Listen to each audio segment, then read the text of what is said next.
Perkenalkan, nama saya Tatang Nasrullah. Saya dari Universitas Muhammadiyah Tangerang. Kali ini saya akan menjelaskan grand teori mana yang menarik menurut saya. Menurut saya, teori signaling. Teori signaling atau signaling theory adalah teori yang dikemukakan oleh Ross pada tahun 1977. Dalam teori ini dikemukakan bahwa pihak eksekutif perusahaan akan memiliki informasi yang lebih baik dan cenderung untuk memberikan informasi tersebut kepada calon investor.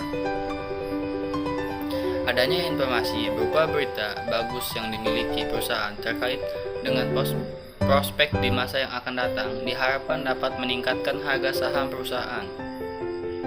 Informasi merupakan alat penting bagi para pembisnis maupun investor. Melalui informasi dapat diketahui gambaran mengenai keadaan perusahaan baik saat ini, masa lalu, ataupun prospek masa depan perusahaan. Informasi yang relevan, akurat, tepat waktu, dan lengkap adalah hal penting yang harus dimiliki investor sebagai alat analisis dalam keputusan investasi di pasar modal. Signaling theory menjelaskan mengapa perusahaan mempunyai untuk memberikan informasi laporan keuangan pada pihak eksternal. Karena informasi pada hakikatnya menyajikan keterangan, catatan, atau gambaran baik untuk keadaan masa lalu, saat ini maupun masa yang akan datang, bagi kelangsungan hidup perusahaan dan bagaimana efeknya pada perusahaan. Dan ini alasan saya lebih tertarik pada teori signaling, yaitu kualitas informasi dalam teori signaling merupakan unsur penting bagi investor dan pelaku pembisnis karena informasi pada hakikatnya menyajikan keterangan, catatan, atau gambaran baik untuk keadaan masa lalu saat ini maupun keadaan masa yang akan datang bagi kelangsungan hidup suatu perusahaan dan bagaimana pasaran efeknya. Informasi yang lengkap, relevan, akurat, dan tepat waktu sangat diperlukan oleh investor di pasar modal sebagai alat analisis untuk mengambil keputusan investasi. Informasi yang dipublikasikan sebagai suatu pengumuman akan memberikan sinyal bagi investor dalam pengambilan keputusan investasi. Efek sinyal.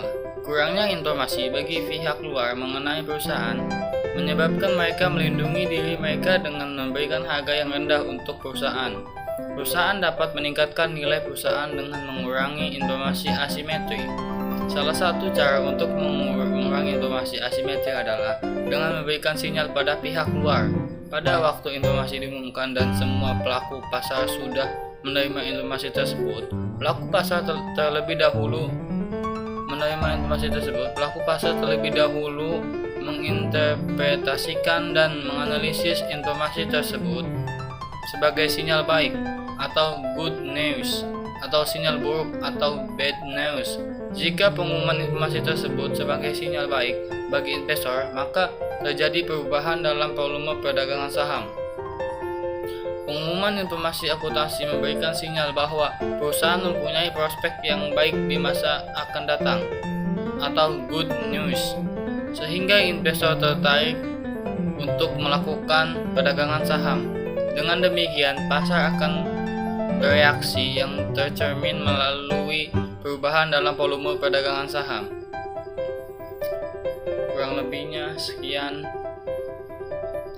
Assalamualaikum warahmatullahi wabarakatuh.